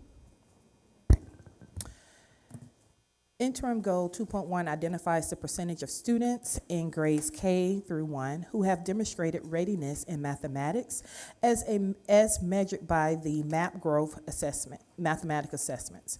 Interim Goal 2.2 identifies the percentage of students in grades 2 through 8 at the Georgia Milestone Math End of Grade Assessment Achievement achievement level of proficiency or above as estimated by the MAP Growth mathematical assessments. I would like to take the time to review the norms and expectations for this monitoring session. As Dr. Battle takes us through the monitoring report, she will discuss the district's progress towards meeting interim goal 2.1. The percentage of students in grades K through 1 who have demonstrated readiness in mathematics on the district universal screeners assessment will increase from 45.5% in May of 2022 to 51.5% in May of 2024. And interim goal 2.2. The percentage of students in grades 2 through 8 with a projected Georgia milestone achievement level or proficient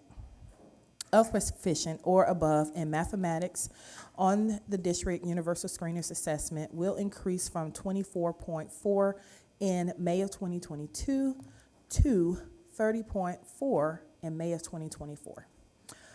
Board member comments questions will be focused on create and engage in dialogue with the superintendent.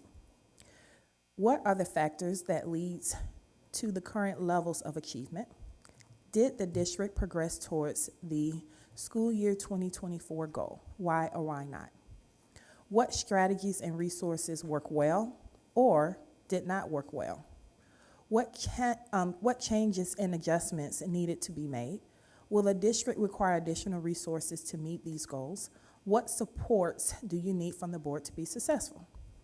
Please hold your questions until Dr. Battle had a chance to walk through the entire report. Board member comments and questions should not be evaluative, technical in nature, tell the superintendent what to do, suggest administrative actions. Reference to data that is not on this report. If we stray away from these norms and expectations, I will remind us of our norms and expectations and ask that you rephrase your questions, comments to align with the norms and expectations. Dr. Battle, please walk us through the monitoring report. Thank you, Madam Chair. I'm going to start by providing some background and context. Last month, we reviewed our progress towards our literacy goals. This month, we will focus on numeracy goals. Interim goal 2.1 identifies the percentage of students in grades K1 who have demonstrated readiness in mathematics as measured by the MAP Growth Mathematical Assessment. Students who achieve status is classified as high average or above average compared to their peers are classified as demonstrating readiness in mathematics. Interim goal 2.2 identifies the percentage of students in grades 2 through 8 at a Georgia milestone math end of grade assessment achievement level of proficiency above estimated by the MAP Growth Mathematics Assessment. These assessments are designed to measure how well students have learned content standards, and assist the district with monitoring the growth progress and towards proficiency. Our interim goals are designed to mimic and represent our actual board goals so we can monitor our progress towards the year towards meeting our actual board goals. This is why we look at K1 achievement and projected proficiency for grades 2 through 8 versus other methods such as cohort data. I would like to point out that our MAP is specifically aligned to the Georgia curricular standards, and our test administrators include standardized security and monitoring procedures to ensure that our tests are administered with integrity and yield valid results. Students who score at the proficiency or distinguished achievement level are considered prepared or well prepared for the next grade level and on track for college and career readiness. This data represents only a single snapshot in time. Finally, we should expect to see rises and dips in monitoring data due to change in content. Please be assured that when we see our declines or lack of progress, we do look at the root cause and adjust accordingly. The data visualization that we use, our reports, are prescribed by the Council of Great City Schools. Now, I would like to call your attention to Figure 1. This figure shows Board Goal 2, the percentage of students in grades 3 through 8 scoring proficiency or above in mathematics as measured by the Georgia Milestone Assessment. The blue line included in the figure shows our target line, and the purple line shows our pre-baseline, and the orange line shows our actual current level of progress. The letter N shows us a number of students score proficiency or above on the Georgia Milestone Math Assessment. This is the number behind the percentage. The figure shows a baseline score of 26% of students in grades 3 through 8 scoring at proficiency or above in F school year 2022. Our spring 2023 Georgia Milestone score showed 28.7% of APS students in grades 3 through 8 scoring proficiency or above. This is a 2.7 percentage point increase. I would like to call your attention to figure 2. This figure illustrates the percentage of students in grades K through 1 that have demonstrated readiness in mathematics. Since Georgia Milestone end of grade tests only administered once a year, it is necessary for us to monitor our progress towards meeting our Georgia Milestone targets. Administering MAP 3 times a year provides our leaders and teachers with the data to monitor our progress towards meeting Board Goal 2.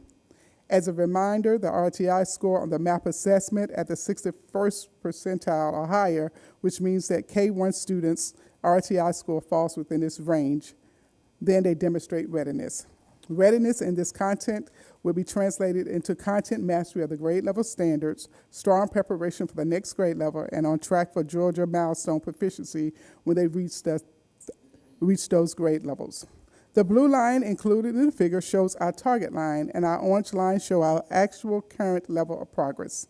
The capital N shows us a number of students that have demonstrated readiness. This is the number behind the percentage. Looking at the orange line, we can see that 55.7% of our K1 students are demonstrating readiness in mathematics on the universal screen of the map. This is an 8.7 percent point gain from spring 2023. This school year, the state rolled out new math standards. Our teachers, building and central office leaders have worked very hard to unpack and implement the new standards into our daily classroom instruction. Our teachers have been using the units and resources provided by the Georgia Department of Education, which were collaboratively developed with Georgia teachers. We definitely want to redeliver this successful approach to other grade levels. Now we're going to look at figure 3. This figure shows the percentage of students in grades 2 through 8 scoring an estimated achievement level of proficiency or above in mathematics on the district universal screening assessments. Our spring MAP data shows 28% of students in grades 2 through 8 are projected to score proficiency or above on the Georgia Milestone mathematic assessments. This is a 0.6 percentage point gain from spring of 2023. As a reminder, our interim goals are designed to help us monitor progress towards our actual board goals. Looking at the overall progress, I would like to call your attention to the color-coded legend. The red below target, yellow developing target, developing, emerald green on track, and forest green exceeding. We are currently below target for board goal 2, exceeding the target for interim goal 2.1, and developing for interim goal 2.2. Now we're going to look at table 1, which shows the percentage of students demonstrating readiness by grade level. When compared to our spring 2022 universal screener to our spring 2023-24, we can see a positive 10.2 percentage point gain in K1, demonstrating the readiness in mathematics. When looking at first grade separately, we see a 9.2 percentage point gain in students demonstrating mathematics readiness. When looking at kindergarten separately, we see a 0.8 percentage point gain. We need to keep in mind that each kindergarten cohort is unique. As a reminder, we also will continue to focus on improving kindergarten readiness through our work with our pre-K teachers and students enrolled in APS. Additionally, we will continue to partner with our community organizations such as GEAR, PAC, Shelter in Arms, the YMCA, and others supporting early childhood preparedness. Now we're going to look at Table 2, which shows the percentage of K1 students demonstrating readiness in mathematics by subgroups. We see a 10.2 percentage point increase in the percentage of all students demonstrating mathematics and all of our students. We see the greatest gain with our Hispanic students, showing an increase of 10.5 percentage points. Our Black students showing a 9.8 percentage points, and our economically disadvantaged and students with disabilities both showing a 9.9 percentage point increase. While we still see a sizable achievement gap between our subgroups, we are pleased to report that all subgroups have made gains. We recognize that student subgroups have unique learning needs, and we must continue to improve the integrity and fidelity of our implementation and strategies and monitoring in order to meet the diverse needs of all APS students. We will continue to work systematically implement our specialized instruction and culturally responsive work with fidelity and integrity to meet the individual students' needs. Honoring our soft G guidelines, who do recommend that we keep our discussion at the district level. Discussions about cluster data could also be handled during cluster advisory team meetings and go-team meetings. This approach would align with the chartered system operating model and engage our governance teams in this work. Figure 4 shows the projected elementary Georgia milestone proficiency rate by grade level. Grade 2 shows projected proficiency holding steady at 33% when compared to spring 22 to spring 23. We see a 4 percentage point gain when compared to 22 baseline year to spring of 2024. Grade 3 shows projected proficiency holding steady at 33% when compared from 22 to 24. There's a 5% percentage points when comparing 22 to the 24. Grade 4 shows a 3 percentage point gain when compared to spring 23 to 24. And there's a 5% point gain when compared from 22 to 24. Grade 5 shows the negative 3% decline when compared to spring of 22 to 24. We see a positive percentage gain when comparing the 22 baseline to the 24. Figure 5 shows the projected middle school grades, Georgia milestone proficiency. 6th grade shows a percentage gain of 5 points, projected proficiency between spring of 23 to spring of 24. We saw a 7 percentage points when compared from 22 to 24. Grade 7 shows a percentage proficiency holding steady at 22 when comparing the 22 to 24 milestone data. In grades 8, we can see a negative 2% decline when comparing 22 to 23, and projected proficiency held steady for 23% compared to 22 to 24. Middle school math was under the Gates grant, which included using curriculum material. With the implementation of the new Georgia K-12 standards, this resource was no longer aligned with our standards. We as a district had to do a hard reset in October, which included training for all 6-8 math coaches and teachers in new standards and on the Georgia DOE resources, including mathematics units. This hard reset allowed teachers to teach standards and use the appropriate resources to implement instruction. Once again, in honor with South G guidelines, we recommend that we keep our discussion at the district level. Discussion at the cluster level can be handled again through our cluster advisory meetings or go-team meetings. Now, we're going to look at Table 4, which shows a Georgia Milestone Assessment projected proficiency by student subgroups. While most of our subgroups showed gains, we do see a slight decline in the Georgia Milestone projected proficiency for our Asian students. Looking over the entire 3-year period, the most notable gains were evident for our former English learners, who showed a 23% point increase. Other notable gains include our Black student group, which increased by 3.4%, and our economically disadvantaged group, which increased by 3 percentage points. Figure 7 shows us the estimated Georgia Milestone EOG achievement level for seamless enrollment in grades 2 through 8. These are students with no enrollment interruptions from fall to spring test administration.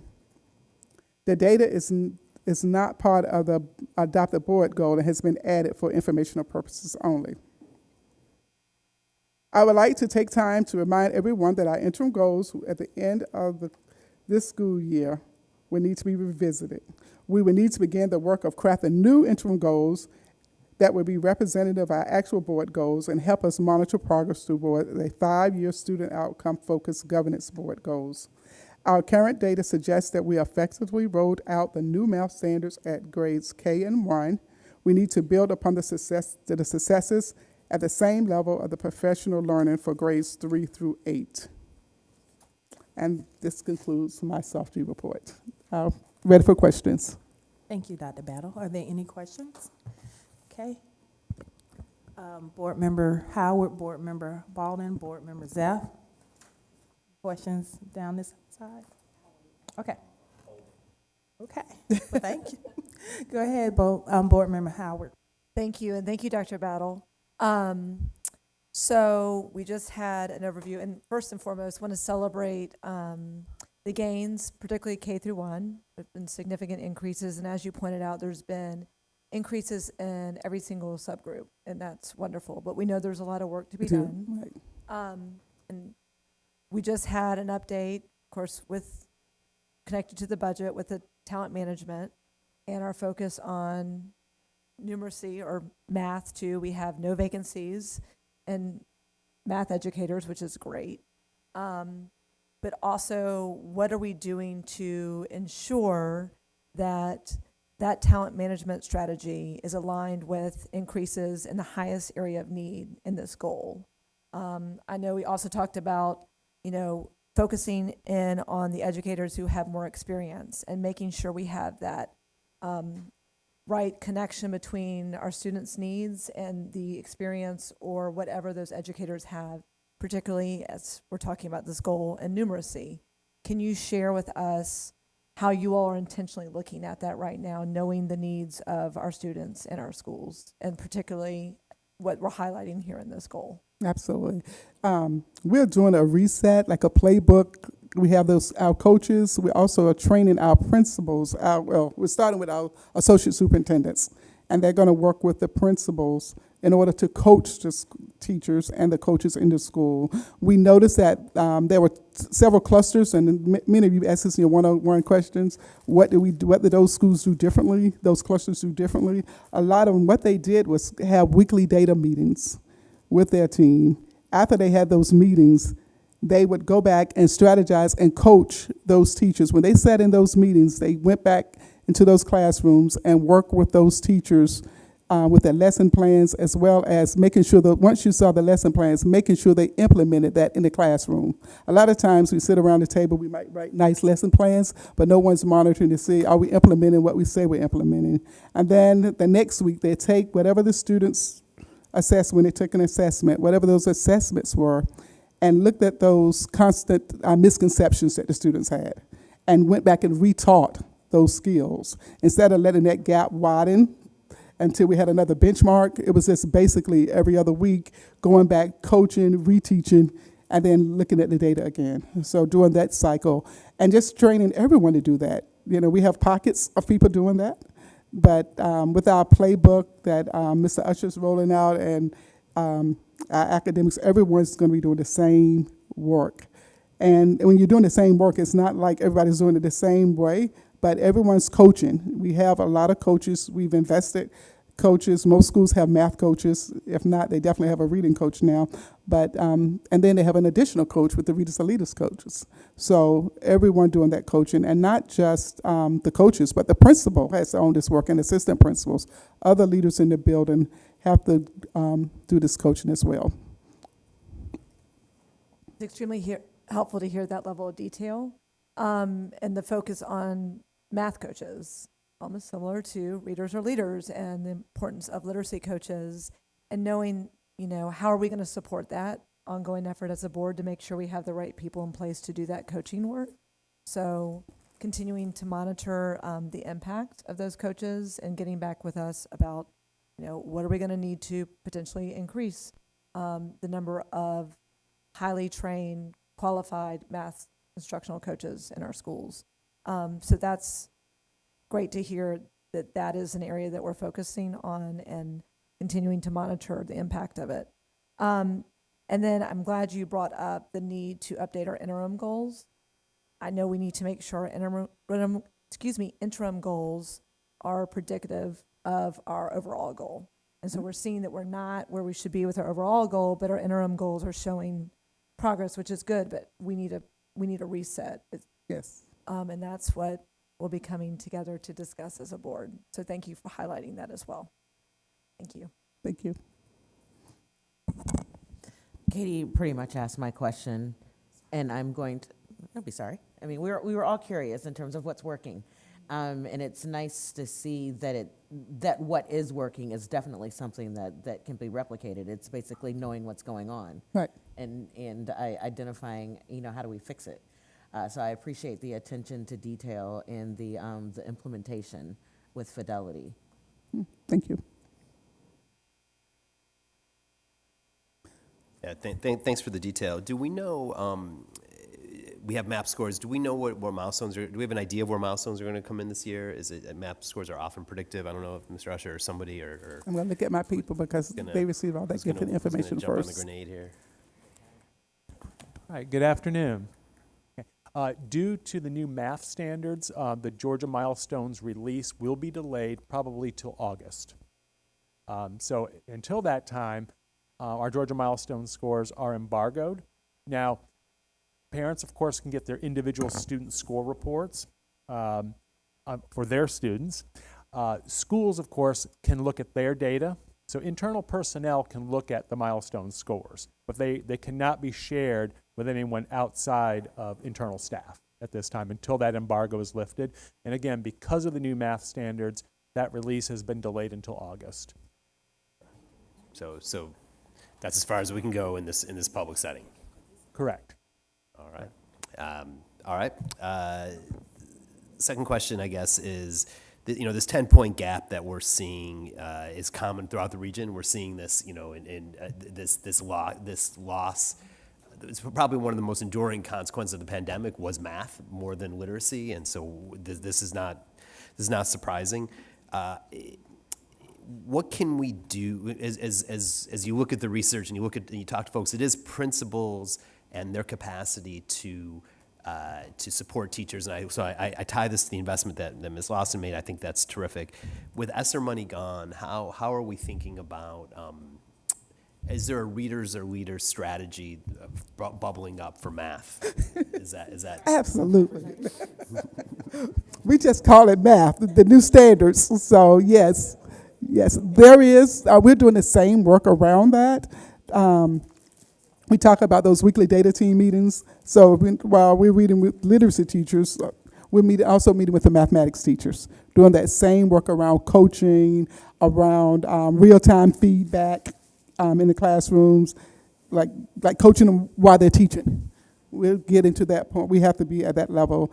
Also, even with literacy and mathematics, we realize we have to take the computers out in front of our kids. Teachers teach children, computers don't teach kids. So that's one thing that we're pulling back on. We're fortunate to have one-to-one devices, but I think we have used it as a crutch since COVID. So we need to we're looking at that. We noticed that when we go to visit any school with the literacy, there are no devices. There are teachers teaching children, and we have to get back to that model that no one can replace a teacher, an effective teacher. And now that we're investing in a world-class teaching force, so I think this is the right time. Thank you for that, Yes. Dr. Battle. That was my question in terms of.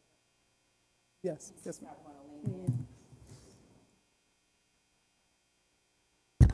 Is there any additional questions? Okay. Board Member Brooks. Thank you. I struggle when it comes to conversations around standardized testing outcomes. Coming from the lens that, if I could abolish standardized testing for all of our kids at every grade level, I definitely would. However, what I do know is, and this, I just proctored tests 6 weeks ago. You can teach your kids everything.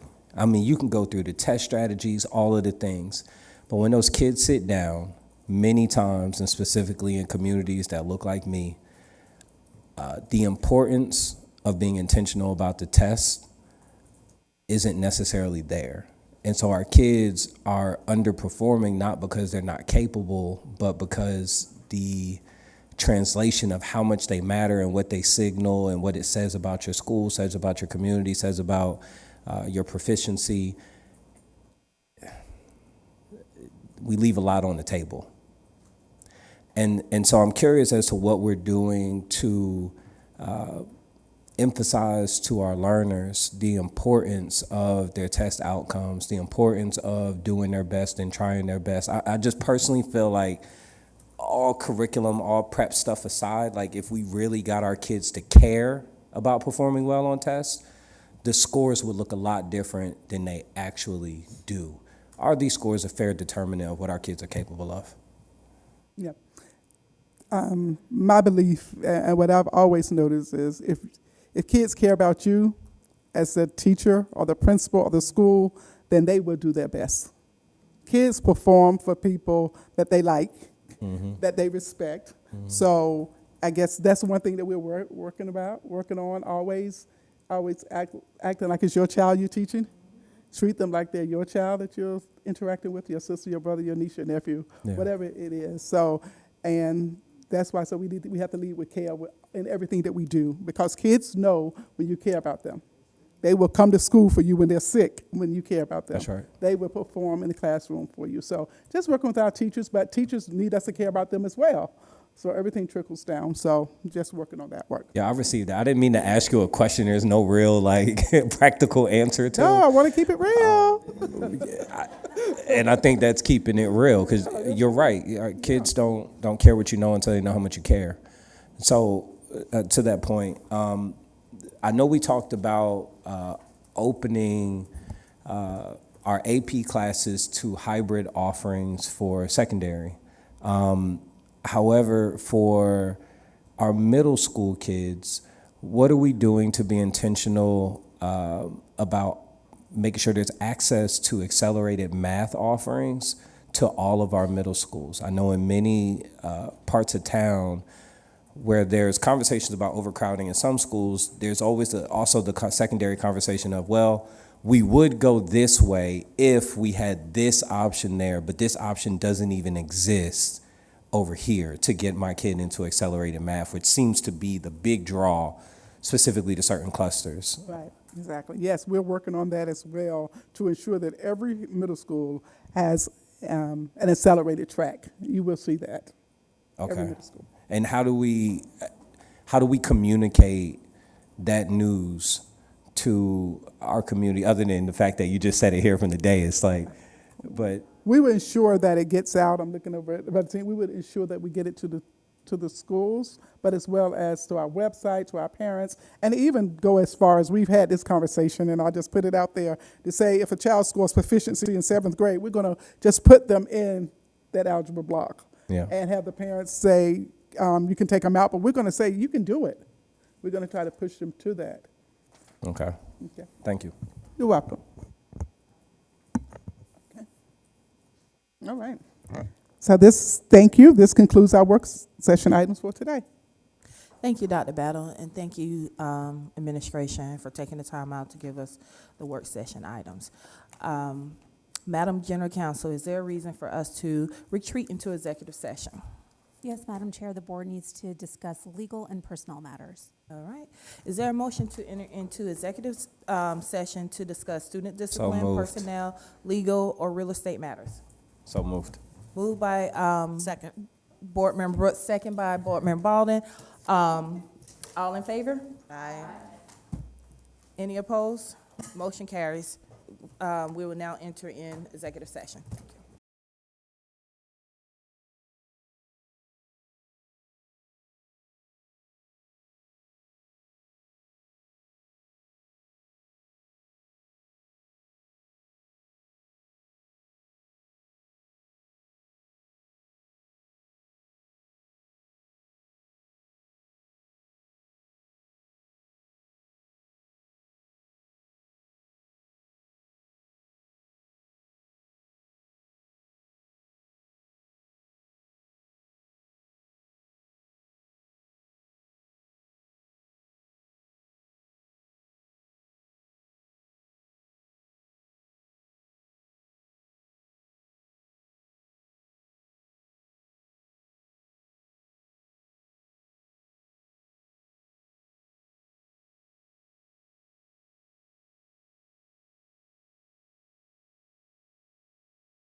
Wednesday, June 19, 2024 is recognized as Juneteenth, officially Juneteenth National Independence Day.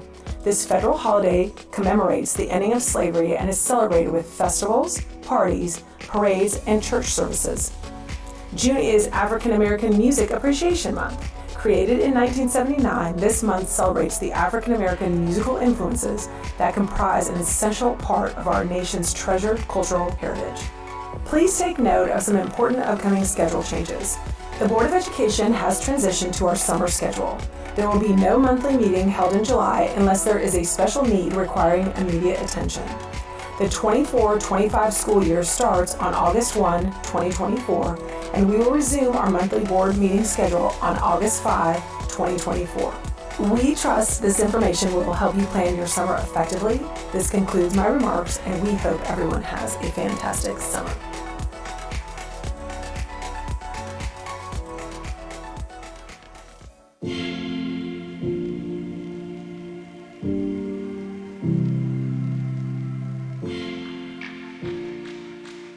Greetings, APS families. I am Dr. Danielle Battle, your interim superintendent.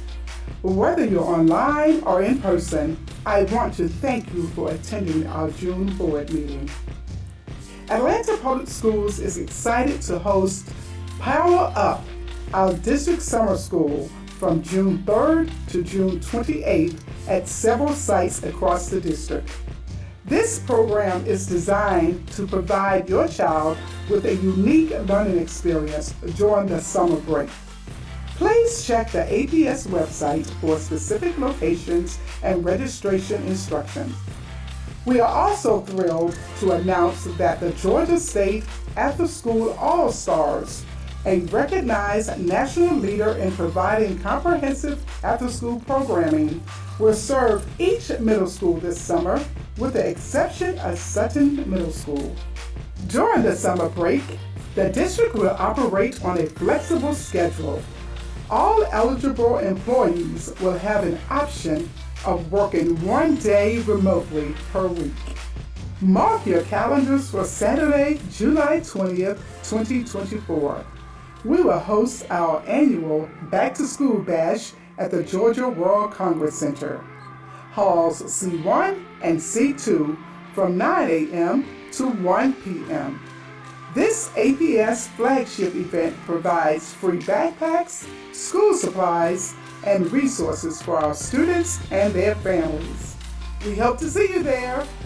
Thank you for a great 2023-2024 school year, and I wish each one of you a safe and wonderful summer. This concludes my June announcements.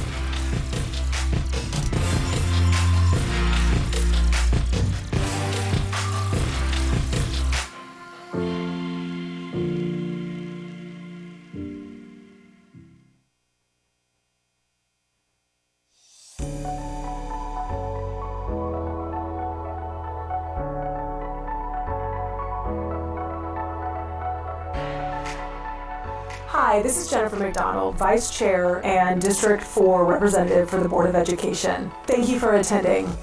To honor the 1969 Stonewall riots in New York City's Greenwich Village, lesbian, gay, bisexual, transgender, intersex, queer and questioning, and asexual LGBTQIA+ Pride Month is celebrated annually in June and works to achieve equal justice and equal opportunity for lesbian, gay, bisexual, transgender, and questioning Americans. Established in 2006, June is also National Caribbean American Heritage Month. The month-long observance promotes the rich culture and heritage of the Caribbean American people and their contribution to the United States of America. Wednesday, June 19, 2024 is recognized as Juneteenth, officially Juneteenth National Independence Day. This federal holiday commemorates the ending of slavery and is celebrated with festivals, parties, parades, and church services.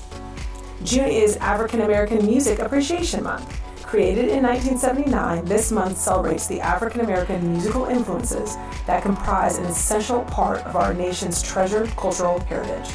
Please take note of some important upcoming schedule changes. The Board of Education has transitioned to our summer schedule. There will be no monthly meeting held in July unless there is a special need requiring immediate attention. The 24-25 school year starts on August 1, 2024, and we will resume our monthly board meeting schedule on August 5, 2024. We trust this information will help you plan your summer effectively. This concludes my remarks, and we hope everyone has a fantastic summer.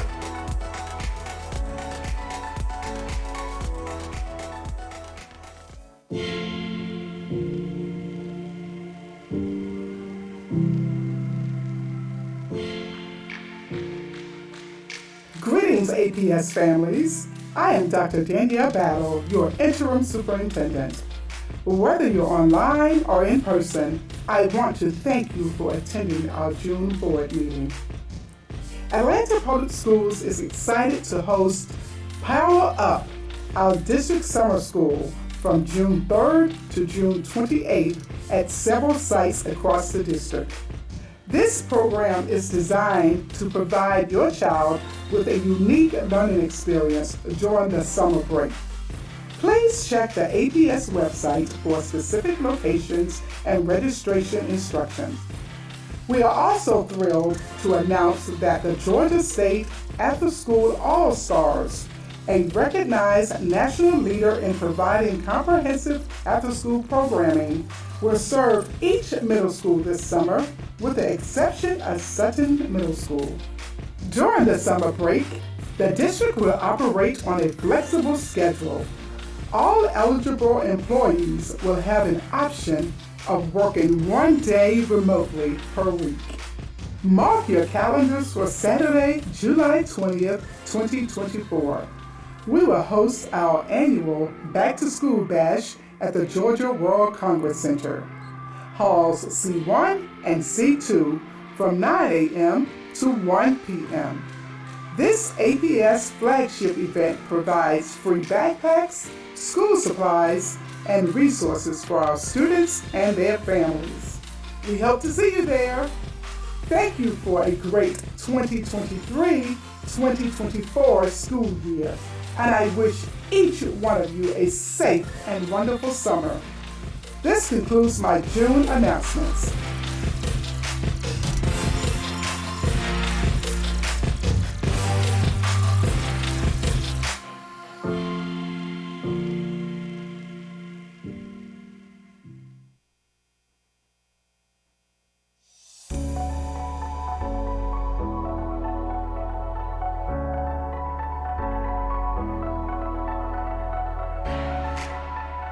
Hi, this is Jennifer McDonald, Vice Chair and District 4 Representative for the Board of Education. Thank you for attending.